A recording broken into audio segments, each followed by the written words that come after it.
Bom dia, irmãos.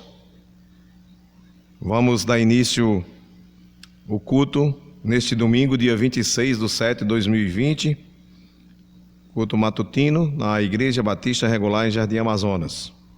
Vamos iniciar, irmãos, baixando as nossas cabeças, elevando os nossos pensamentos ao nosso Deus, e vamos fazer isso por alguns instantes em atitude de adoração ao nosso Deus.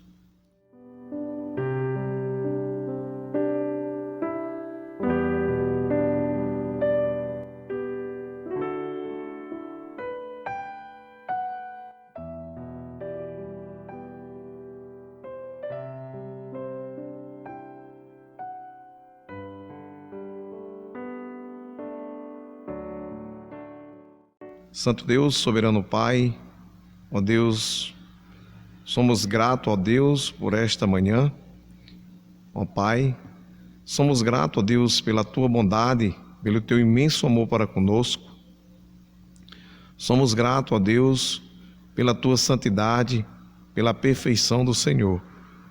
Ó Pai, nós não temos, ó Deus, como chegar a Ti, ó Deus, pois somos indignos, mas Tu enviaste o Teu Filho e escolheu cada um de nós para que nesta manhã, ó Deus, nos colocássemos diante do Senhor para louvar e engrandecer o Seu nome.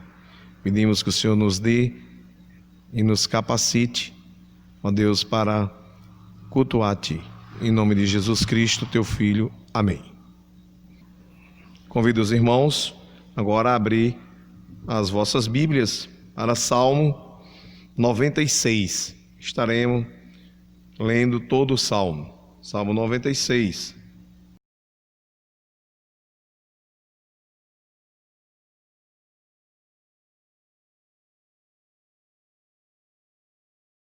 Diz assim a palavra do nosso Deus: Cantai ao Senhor um cântico novo, cantai ao Senhor todas as terras. Cantai ao Senhor e bendizei o seu nome. Proclamai a sua salvação dia após dia. Anunciai entre as nações a sua glória, entre todos os povos as suas maravilhas. Porque grande é o Senhor e muito digno de ser louvado. Temível mais do que todos os deuses, porque todos os deuses dos povos não passam de ídolos. O Senhor, porém, fez os céus. Glória e majestade estão diante dele, força e formosura no seu santuário. Tributai ao Senhor, ó famílias dos povos. Tributai ao Senhor glória e força. Tributai ao Senhor glória devida ao seu nome. Trazei oferendas e entrai nos seus átrios. Adorai ao Senhor na beleza da sua santidade. Tremeis diante dele todas as terras. Dizei entre as nações: reina o Senhor. Ele firmou o mundo para que não se abale e julga os povos com equidade. Alegrem-se os céus e a terra exultem, ruja o mar e a sua plenitude, fogue o campo e tudo o que nele há. Regozijem-se todas as árvores do bosque, na presença do Senhor, porque vem julgar a terra, julgará o mundo com justiça e os povos consoante a sua fidelidade. Amém? Agora todos juntos vamos estar recitando o tema Discernindo o Tempo.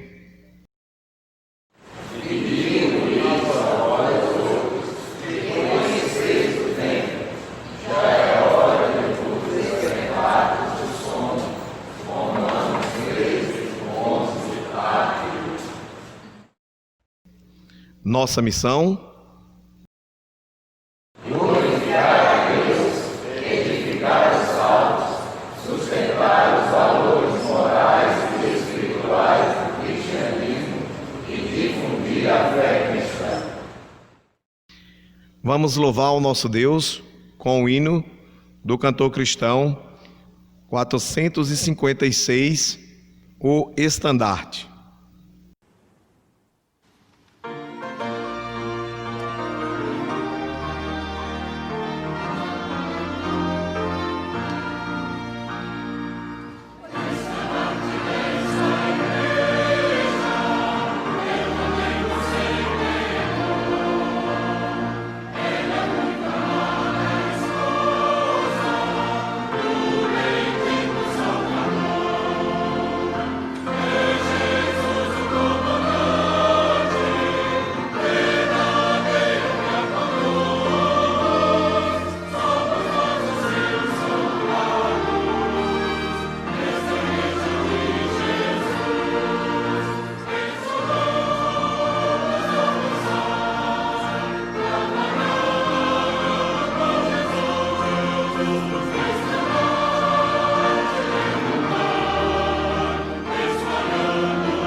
Agora, convido o nosso irmão e diácono Tony para nos levarmos a Deus em uma oração. Pai Santo, Pai querido, Pai formoso, Pai, neste momento venho te agradecer, Pai, pois este dia dedicado somente a Ti, estamos aqui hoje, porque o Senhor permitiu, pois estamos aqui com saúde, estamos cada um no lar, mas com um único sentido de adorar, Pai, neste dia, pois é um dia dedicado ao Senhor. Te agradecemos, Pai, por tudo, pelo nosso levantar neste dia, por esse vigor que o Senhor nos dá. Somos imensamente gratos pelo pastor também, Pai, que o Senhor nos deu. Pai, agradecemos a cada irmão que faz parte dessa igreja, pois sabemos que cada um tem seu trabalho a realizar aqui na igreja. Somos gratos por tudo, Pai, pelo amor que tem com cada um de nós, pela morte na cruz, Pai, de seu Filho unigênito para nos salvar. Somos muito gratos por tudo, Pai. Em nome do Teu Filho Jesus Cristo. Amém. Agora convido o pastor oficial da nossa igreja, pastor Agimiro Filho, onde estará trazendo a mensagem nesta manhã.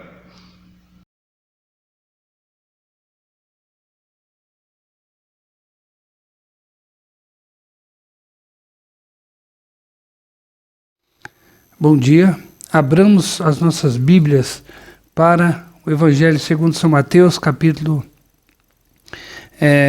11, onde nós leremos versículos de 25 a 27, 3 versículos para a nossa meditação nessa manhã. Então, Mateus 11, 25, 26 e 27. Diz assim a palavra de Deus: Por aquele tempo exclamou Jesus: Graças te dou, ó Pai, Senhor dos céus e da terra, porque ocultaste essas coisas aos sábios e instruídos e as revelaste aos pequeninos.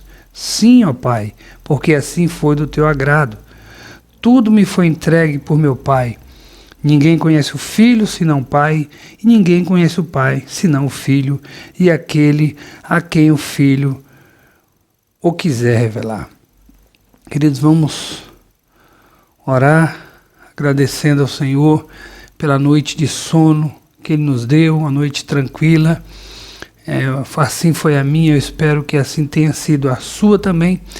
Mas agradecer a Deus por mais essa oportunidade que temos de acordar para mais um dia e nesse dia especial, não é? Onde nós, mesmo, não é, na atual circunstância, não é, nos nossos lares afastados, de certa maneira, mas podemos estar em espírito unidos, não é, para louvá-lo e bendizê-lo. Vamos curvar a nossa cabeça, fechar os nossos olhos. Senhor Deus e Pai, obrigado a Deus por mais essa oportunidade que temos, ó Pai, de levantar após uma noite de sono, de repouso. Ó Deus, não sabemos quantas horas mais ou mesmo quanto tempo mais vamos viver desse novo dia, mas queremos te pedir, ó Pai, que possamos viver, ó Deus, de maneira que agrade o teu nome.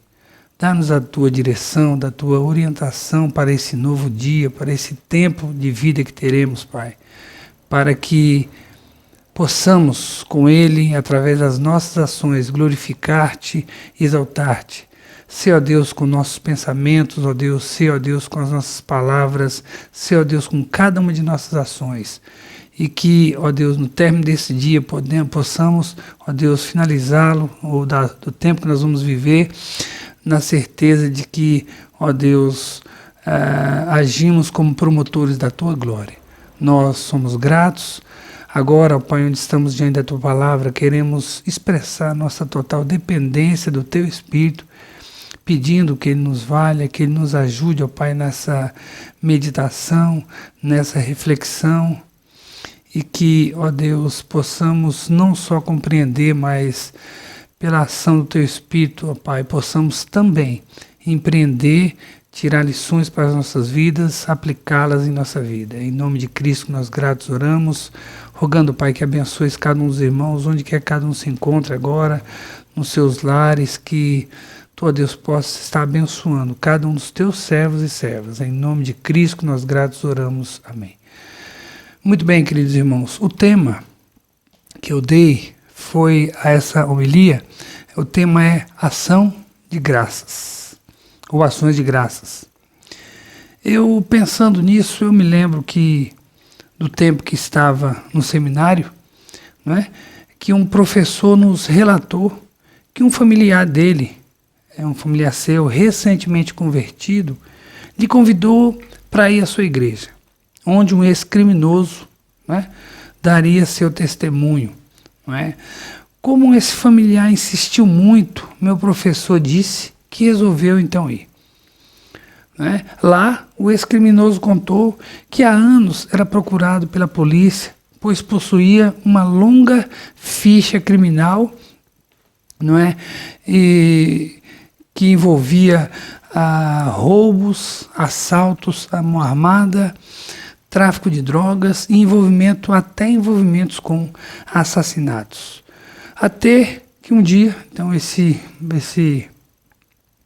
ex-marginal, então, falando, esse ex-criminoso, então, dizendo, então, que assim era a sua ficha, até que um dia, não é, ele ouviu a mensagem do Evangelho e aceitou Jesus Cristo como seu Salvador.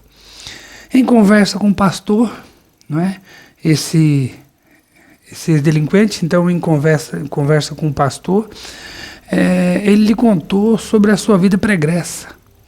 O pastor, então, ouvindo tudo aquilo, lhe aconselhou que ele se entregasse à justiça.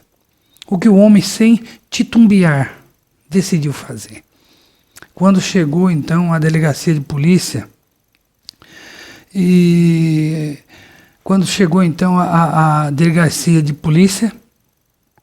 ali com o propósito de se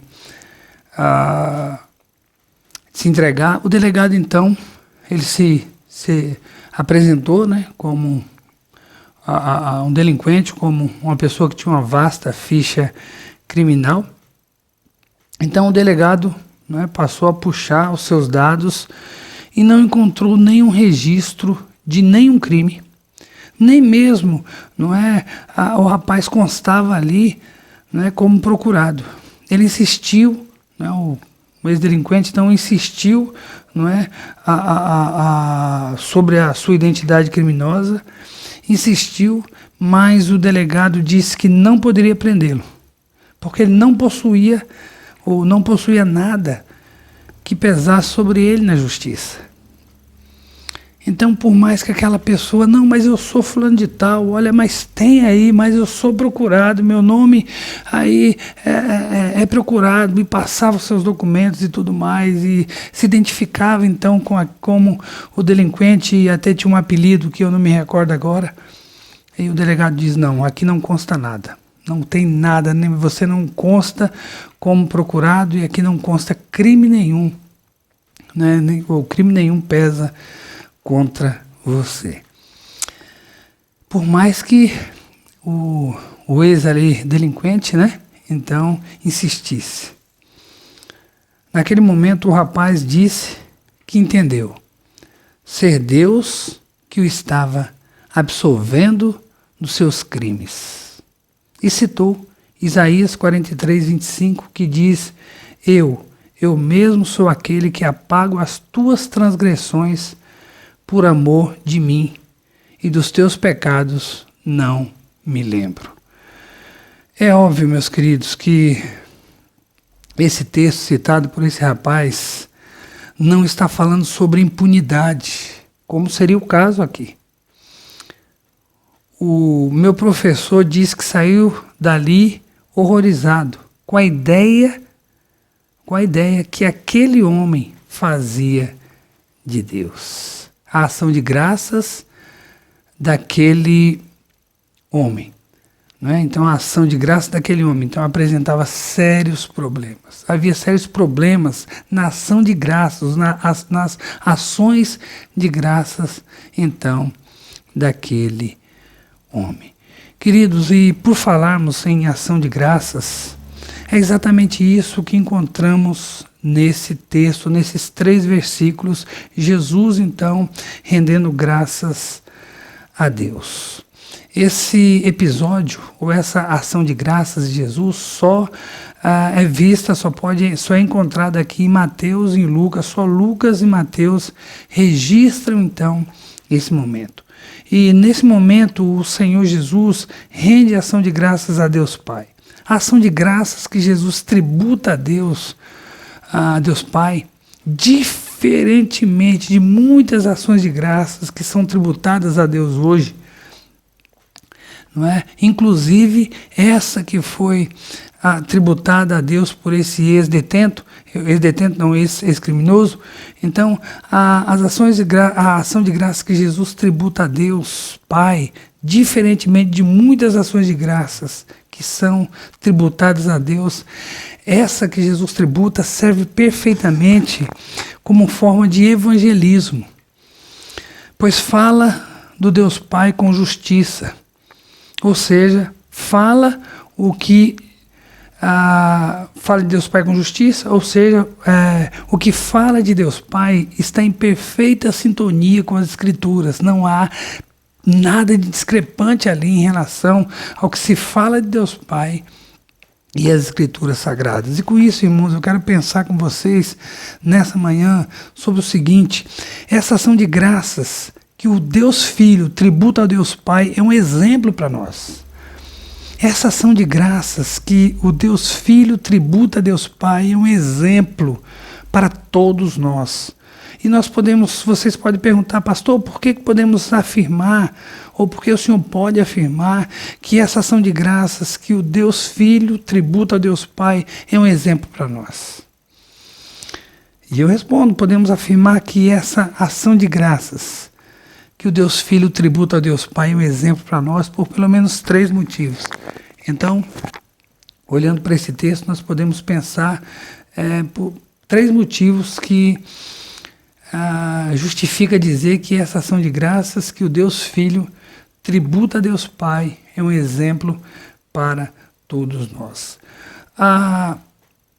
O primeiro motivo nos vem do versículo, de parte do versículo 25, que diz assim: por esse tempo, exclamou Jesus, graças te dou, ó Pai, Senhor dos céus e da terra. Então quero me ater a essa parte do versículo 25. Por aquele tempo exclamou Jesus, graças te dou, ó Pai, Senhor do céu e da terra.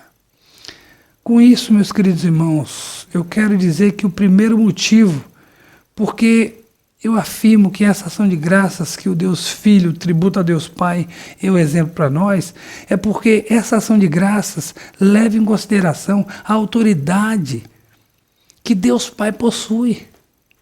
Então essa ação de graças leva em consideração a autoridade que Deus Pai possui. Graças te dou, ó Pai, Senhor do céu e da terra. Queridos, o verbo grego aqui, não é? Ele, graças te dou, não é?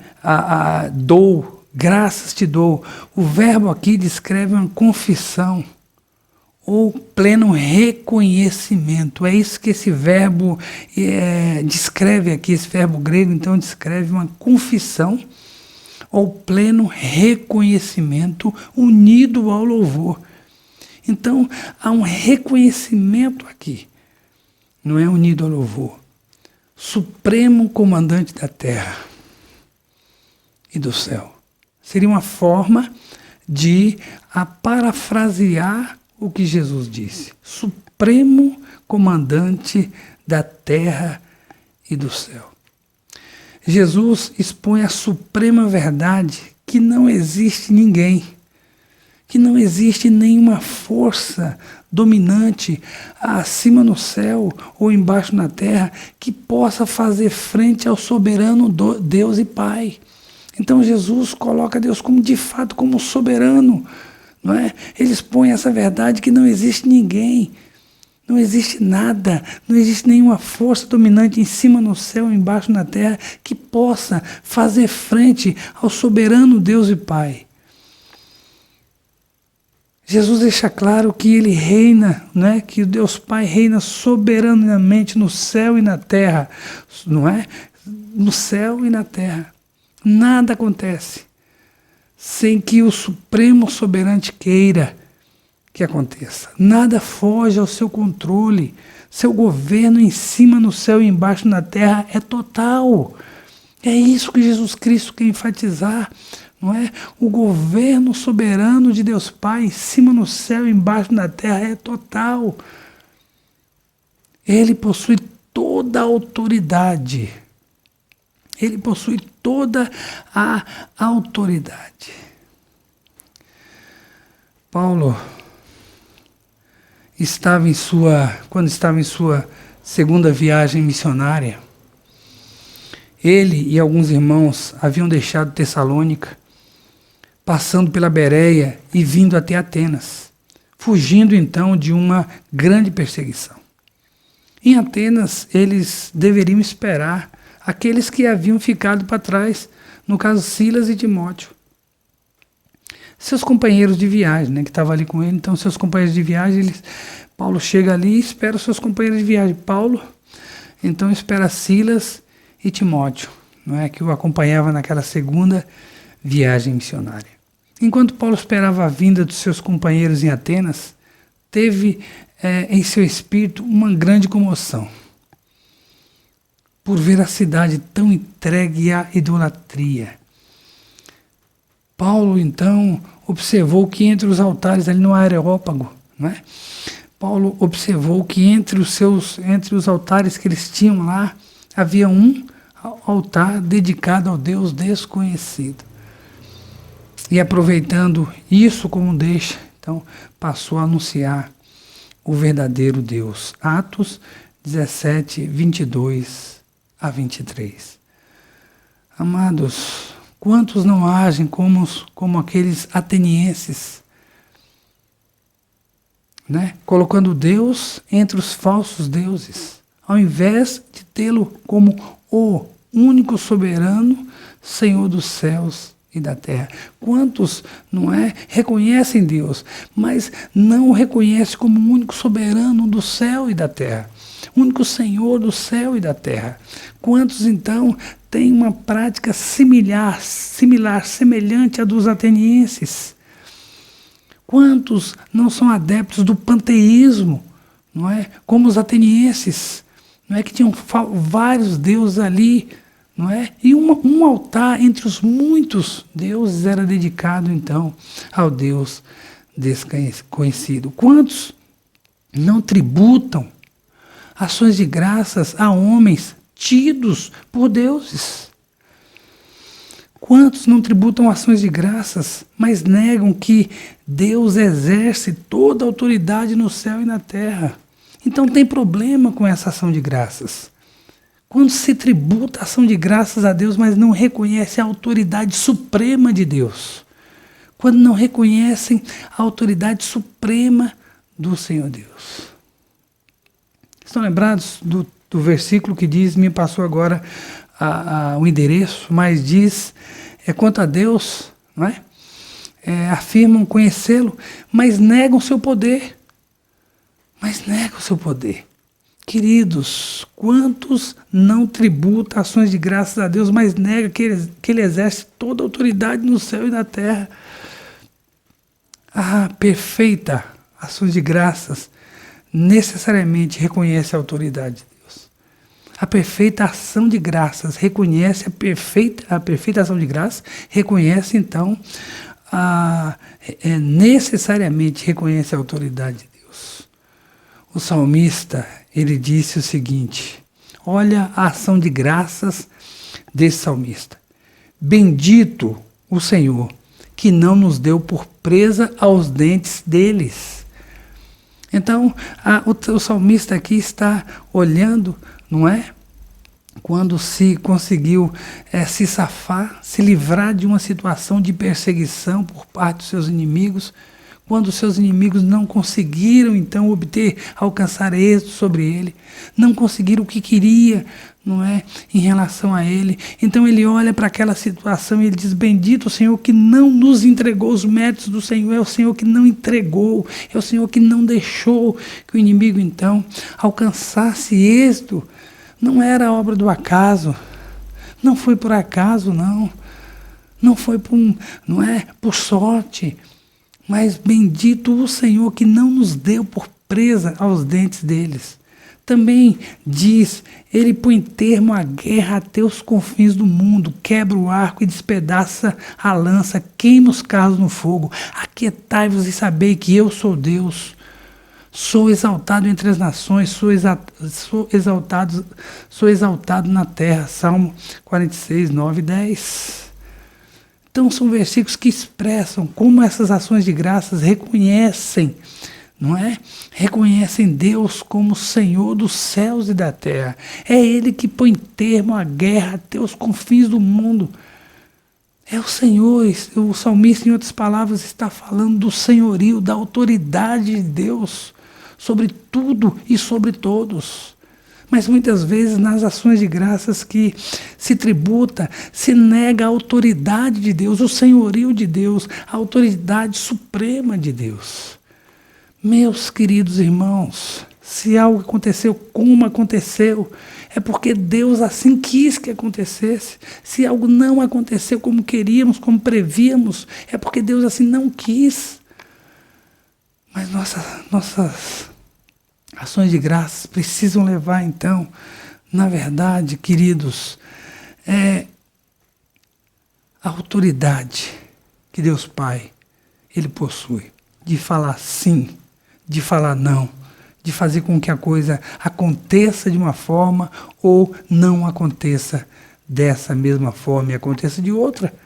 Então, essa ação de graças, tributada por Jesus, pelo Deus Filho, o Deus Pai, então, leva em consideração a autoridade que Deus possui. Leva a autoridade que Deus possui. Olha, as coisas aconteceram como aconteceram, porque Deus é soberano, porque Deus tem a autoridade suprema, pertence ao Senhor Deus. Queridos, mais outro motivo porque eu posso afirmar que essa ação de graças que o Deus Filho tributa ao Deus Pai é um exemplo para nós, nos vem da expressão ainda do versículo 25, que diz: ocultaste essas coisas aos sábios instruídos e as revelastes aos pequeninos.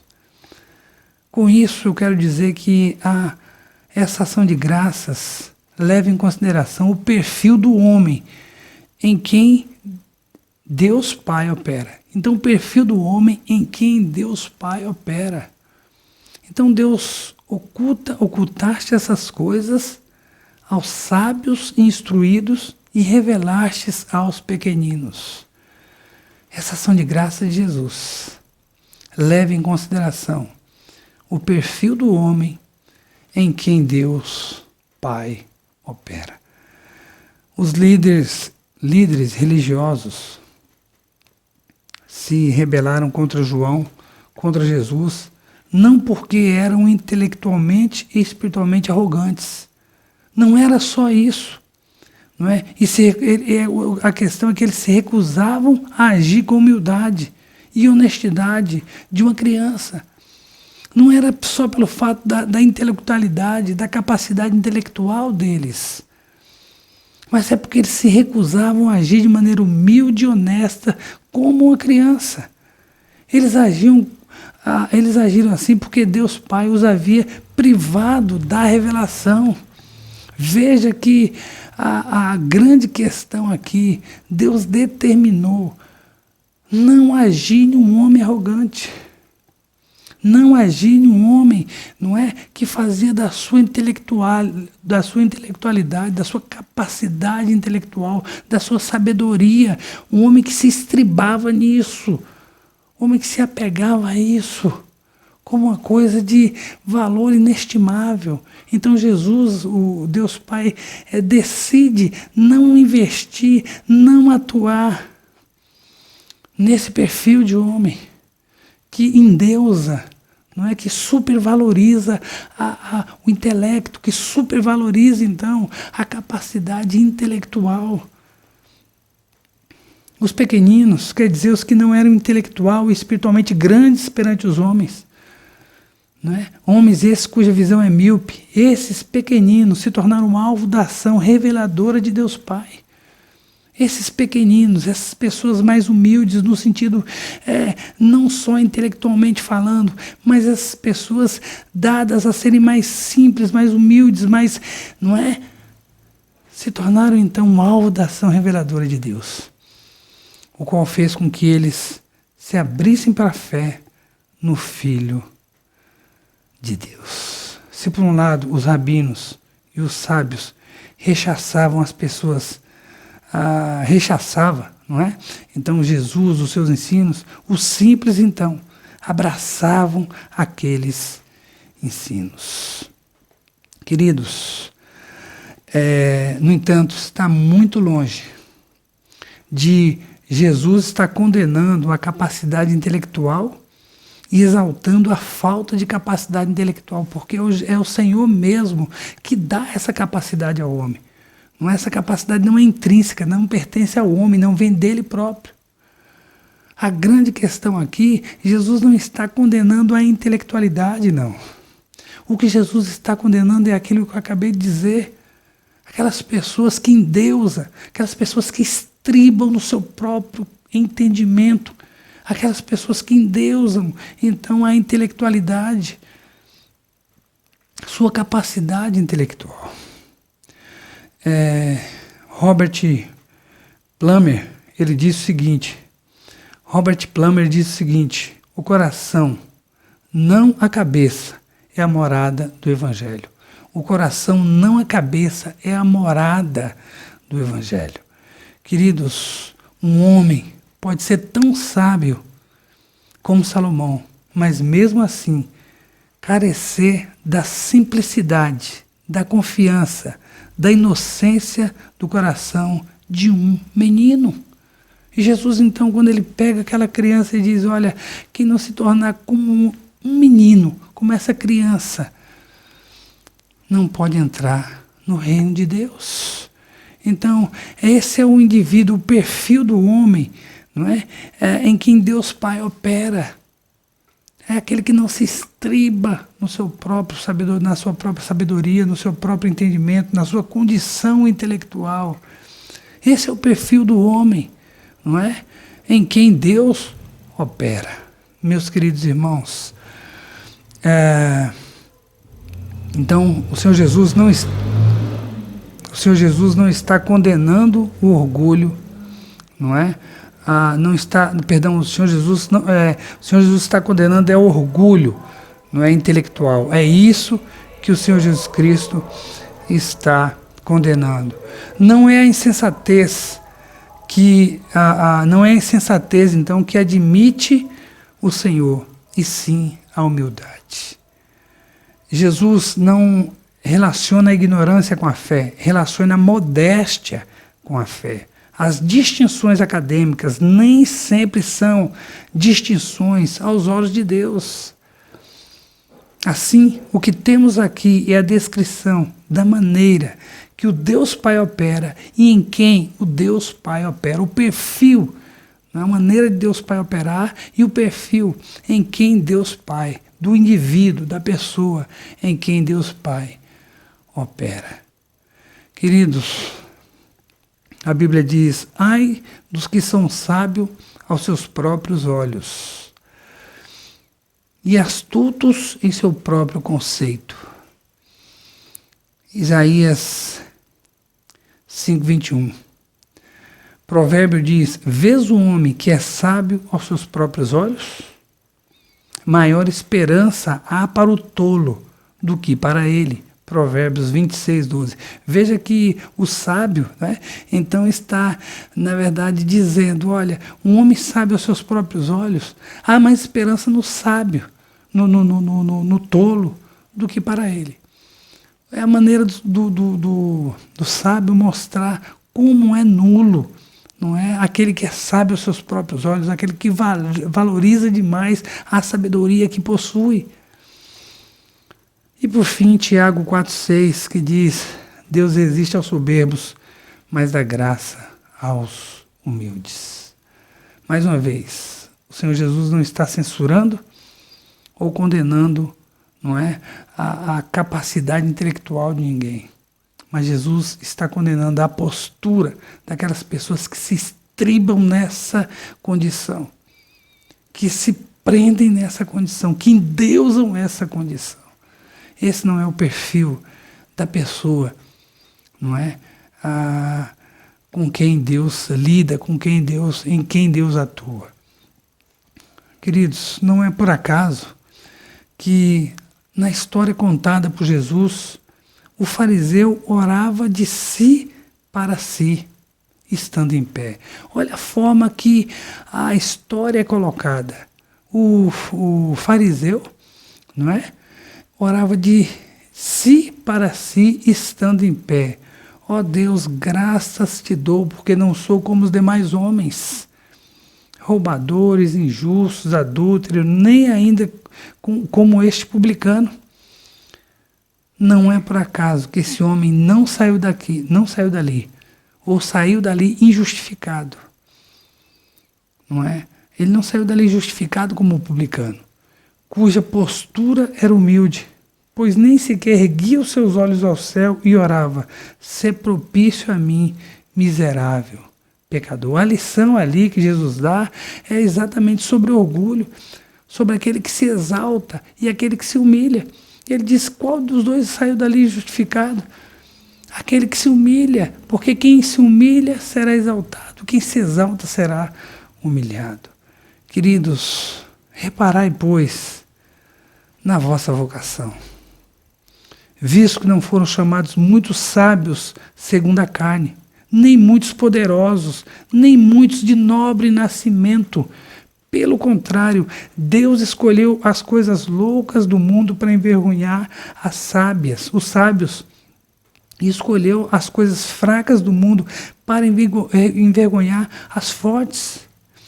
E Deus escolheu as coisas humildes do mundo e as desprezadas, e aquelas que não são, para reduzir em nada as que são, a fim de que ninguém se vanglorie na presença de Deus. 1 Coríntios 1, 26 a 29.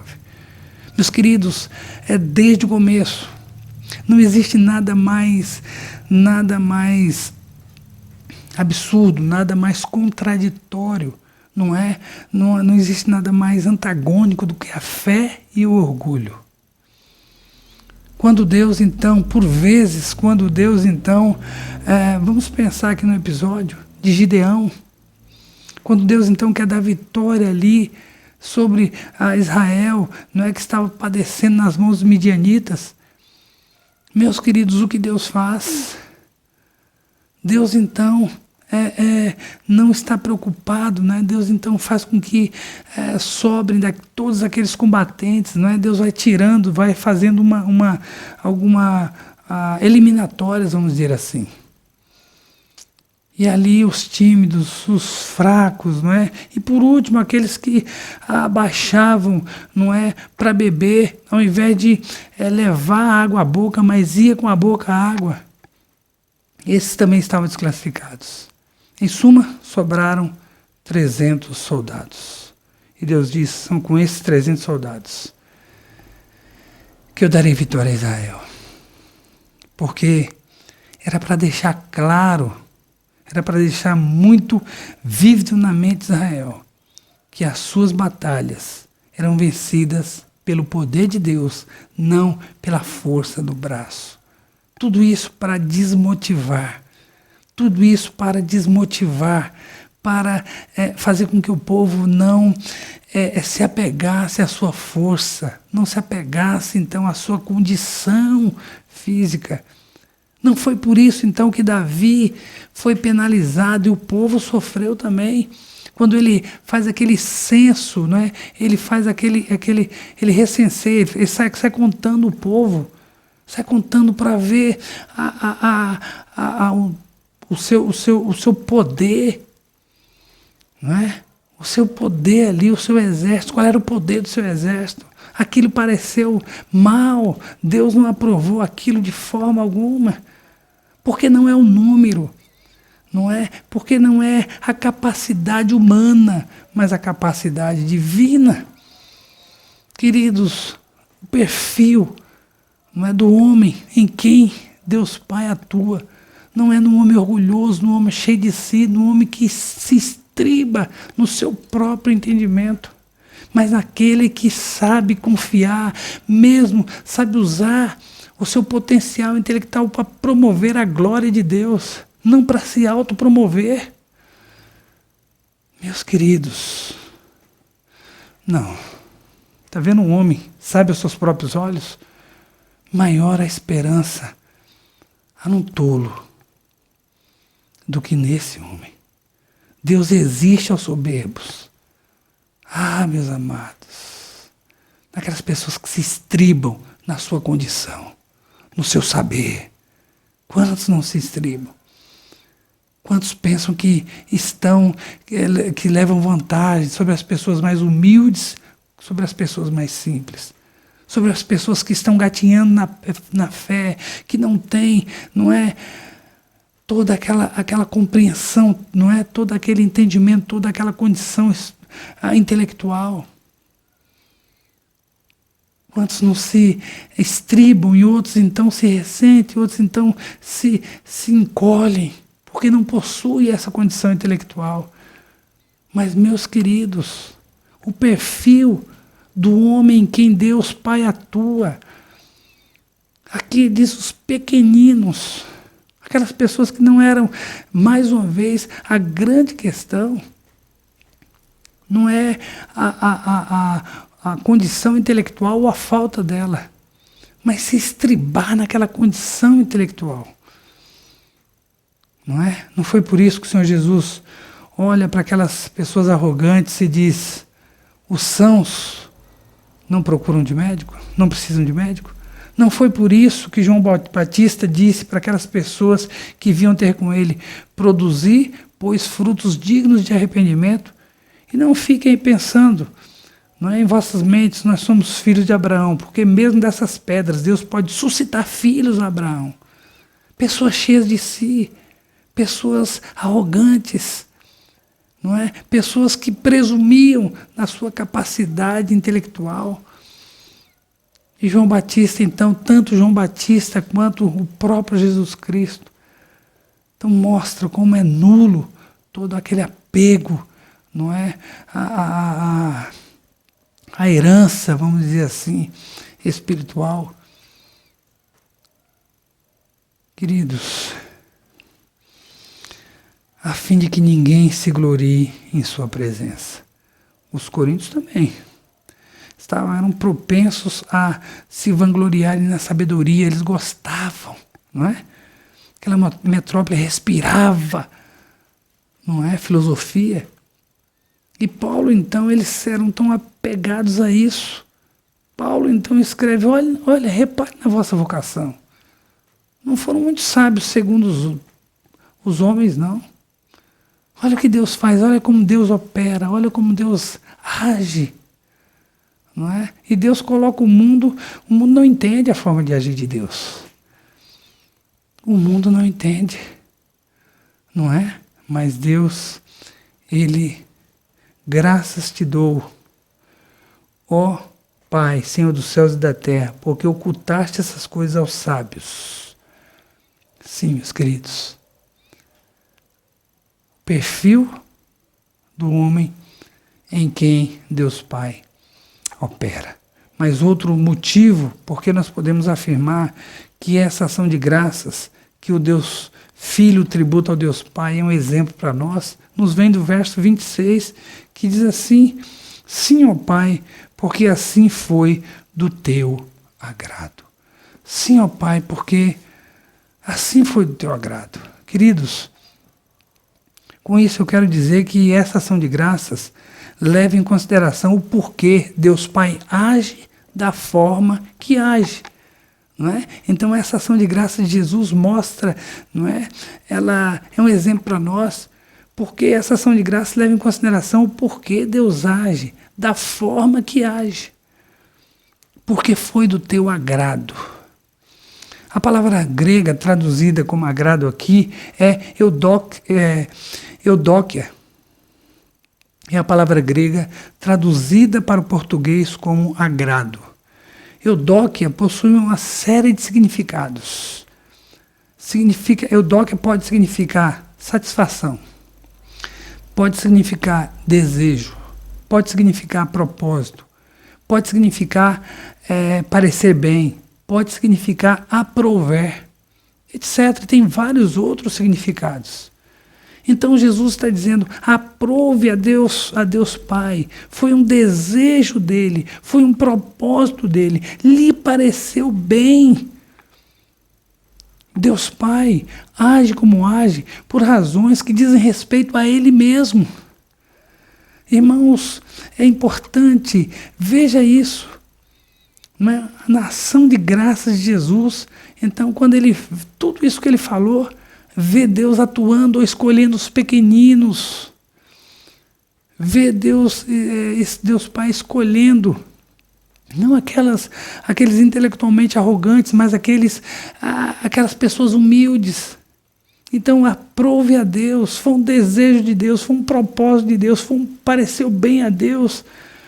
Então veja que Deus Pai age como age por razões que dizem respeito a Ele mesmo. Isso significa ações de graças por motivações teológicas, antes de ter razões antropológicas. Irmãos, isso faz toda a diferença. Isso faz toda a diferença. A ação de graças, não é? Então, significa ações de graças por motivação teológica antes de ser antropológica. Ou seja, as razões para Deus agir como age têm a ver, antes de tudo, com Ele mesmo, com o próprio Deus.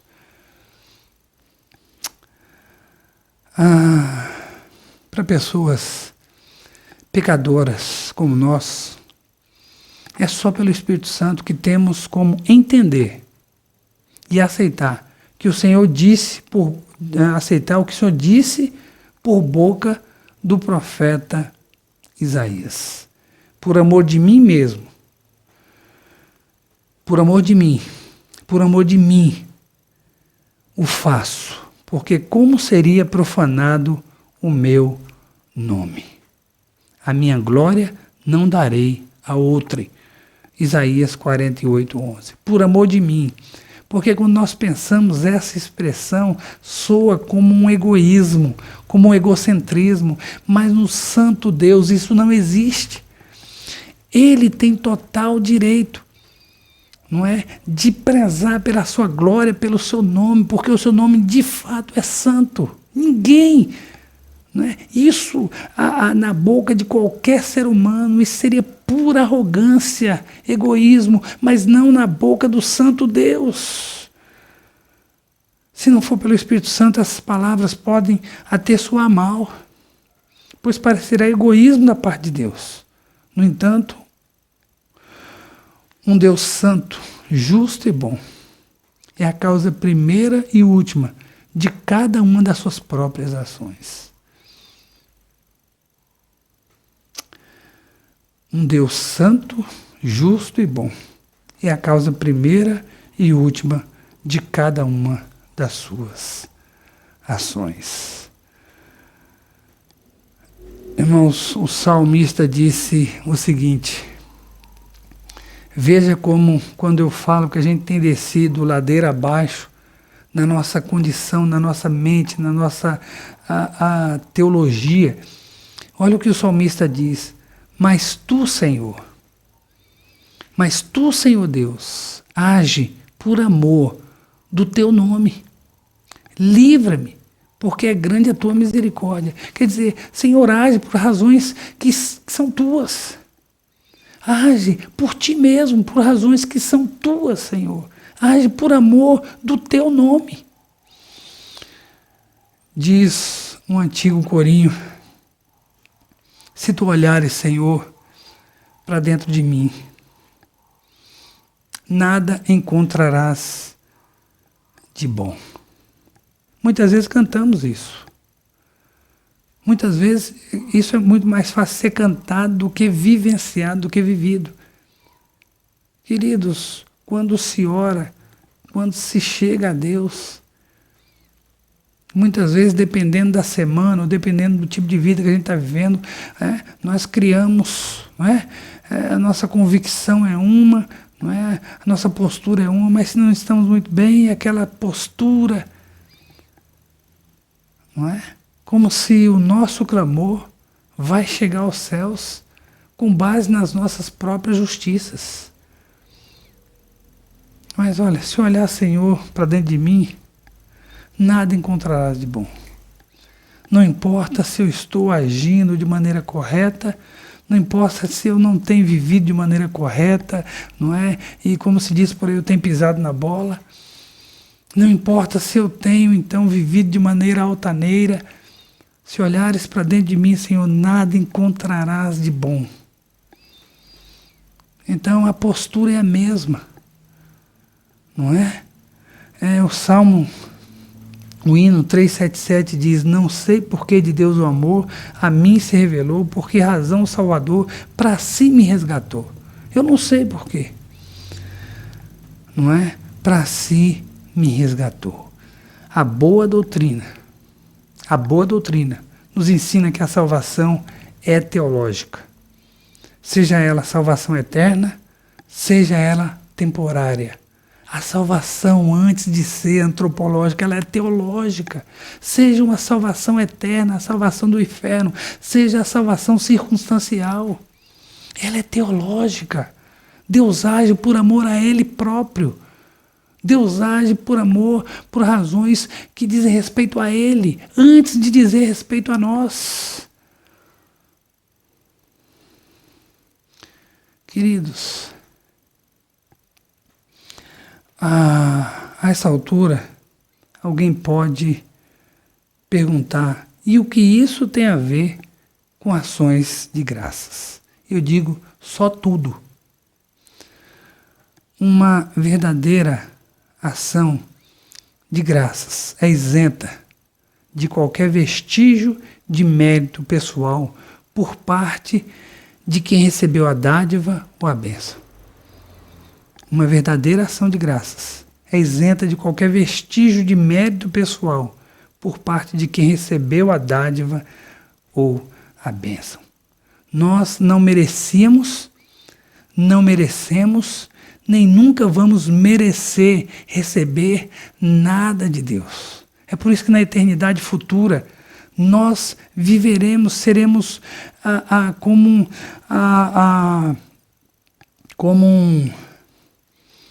obras de arte, não é? Que rendem louvor a Deus pelos séculos dos séculos.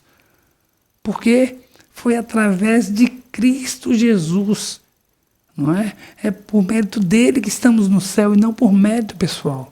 Então, pelos séculos dos séculos, viveremos para tributar louvores a Deus. Não merecemos, nem nunca seremos merecedores de nada. Somos e seremos devedores à sua graça. Cada dia e hora, nós somos devedores da graça de Deus. Não merecemos, nem nunca vamos merecer nada de Deus. Tudo que recebemos, tudo que temos recebido e tudo que receberemos tem nele mesmo o motivo. Então, irmãos, isso faz toda a diferença numa ação de graças. Não é qualquer vestígio de mérito pessoal. Nosso merecimento era não receber dádiva nenhuma de Deus. Não existe qualquer vestígio de bondade em nós. Qualquer vestígio de bondade que pudesse, então, justificar Deus ser bondoso, misericordioso para conosco. Quando, então, Jeremias diz que as misericórdias de Deus são a causa de não sermos consumidos, será que nós entendemos isso? Queridos, o que nós merecemos é ser consumidos, exterminados. Mas o que nos sustém, o que faz com que, com tudo isso que nós estamos vivendo, irmãos, quantas vidas, não é? Quando a televisão então noticia e nem sabemos se o número corresponde à realidade, tanto aqui no nosso país quanto nos demais países, o número de mortos, nem sabemos se o número é esse mesmo. Certamente o número é maior, mas nós ficamos, quantas pessoas mortas. Irmãos, eu sei que nem para Deus, nem para as pessoas, não é? É só um número. Porque naquele número, atrás de cada um, não é? Atrás de cada um daquele número, não é? Por trás de cada número tem muita dor, muita tristeza, muito sofrimento. É um filho que perdeu o pai, marido que perdeu a mãe, não é? São pais que perderam filhos, amigos que perderam amigos, pessoas queridas, não é? Um familiar que perdeu um ente querido, um ente querido seu. Então há muita tristeza, não é? Por trás de cada unidade daquela, não é? Por trás de cada dezena, de cada centena, de cada milhar, existe muita tristeza. Muita tristeza. E eu sei disso. Quando eu olho aqueles números, eu não vejo como números. Eu já penso na tristeza, não é? Que isso não representa. Agora, queridos, esse número ainda expressa ainda graça e misericórdia de Deus. Porque a humanidade merecia ser exterminada.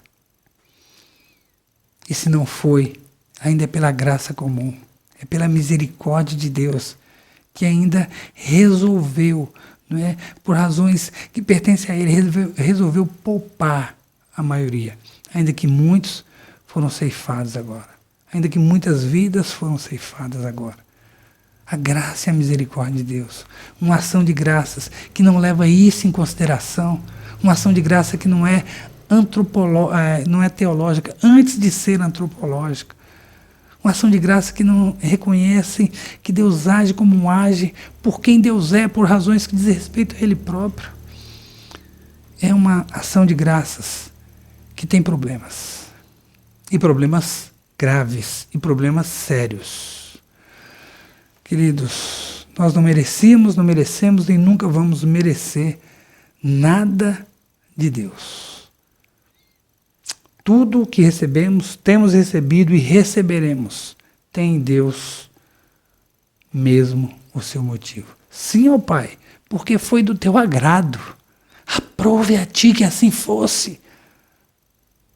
Os méritos não são dos pequeninos, não.